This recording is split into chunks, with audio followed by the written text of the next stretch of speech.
Malif garaja batte, malif garaja batte, la batte lantati akajallate. Malo ma fin faraddu, malo ma fin faraddu, kael tu aberin galafate. Dubaddu murti kenni, dubaddu murti kenni, Yesus akajelu torri umama. Amma yomi topsina, amma yomi topsina, bika fallala gobo egunduma, yaddi umduma. Malif garaja batte, Yero guddafi nani mimmansi tilola batu. malif garaja batte, Yero dirri wanda uwallale jinin sumbitatu. malif garaja batte, Yero abbaan dhugaa saadabe bo'ee wawwaatu. malif garaja batte. Ija koo dargee yeroo harki gumaata sooratu.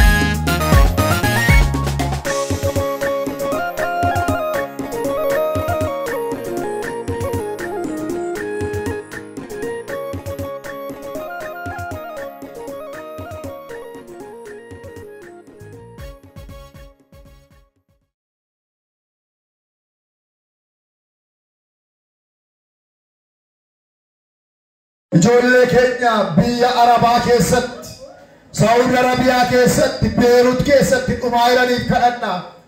Warra hidhamanii gorra'amaa jiraniif kadhannaa. Haleluuyaa. Mee amantoonni na duukaa kadhannaa. Amantoonni na duukaa kadhannaa. Mee kadhannaa lafa isaan jiranitti kadhannaafi. Maqaa Gooftaa Yesuusiin iji kee gara isaanii haa ilaalu. Iji kee gara ijoollee sanaa haa ilaalu. Warra hojiin manaa ba'anii qalamaa jiran. Warra iyyanii iyya isaanii namni dhaga'uuf hin jiru. Warra boo'anii boo'icha isaanii namni dhaga'uuf hin jiru. Warra gaddanii gadda isaanii namni dhaga'uuf hin jirre. Warra abdii dhabanii abdii kutannaa isaanii keetti namni isaan yaadatu hin jirre.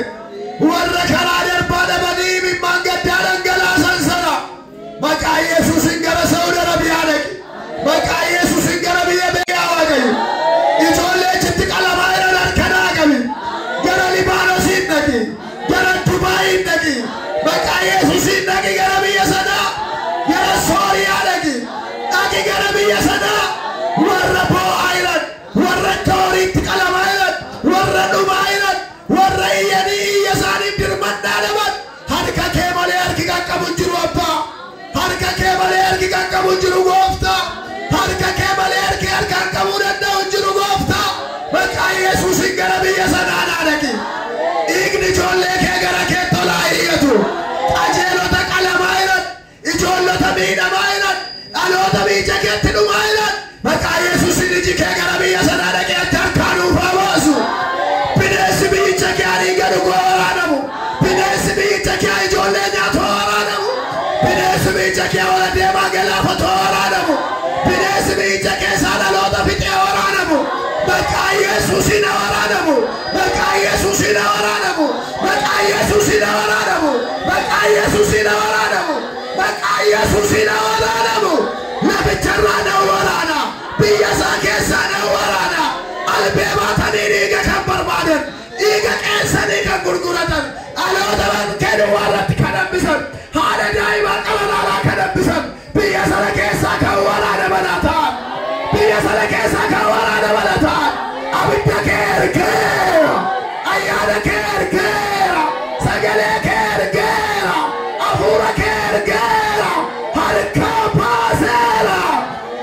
Haleluuyaa. Nan qaqqabadha naan jedheera Waaqayyo. Nan qaqqabadha lubbuu baay'ee naan jedheera Waaqayyo.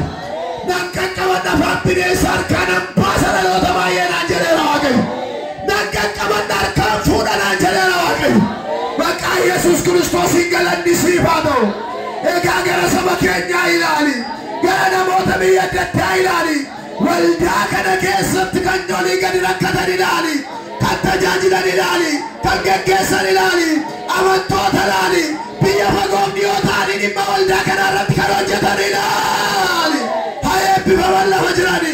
Haa eebbifaman eebbifaman naannoo jiranii haa eebbifaman biyya jiranii haa eebbifaman naannoo jiranii maqaa Yesuusiin haa eebbifaman maqaa Yesuusiin haa eebbifaman maqaa Yesuusiin haa eebbifaman dukkanni saba kanaa ifattaa geeddaramu maqaa Yesuusiin rakkina fidanii kan dhufan ofirraa hadaman ofirraa hadaman ofirraa hadaman ofirraa hadaman kabboonna qimimmaan isaanii tarani hidhamanii kan jiranii hikkatanii afaan hidhamanii kan jiranii hikkatanii afaan billaan isaaniif qaramee kan jiru harkaa lafaadha hola bara lamanii akkalataaf dhaabi saba keenya Haleluuyaa Waaqayyoon oolchata warra kan saate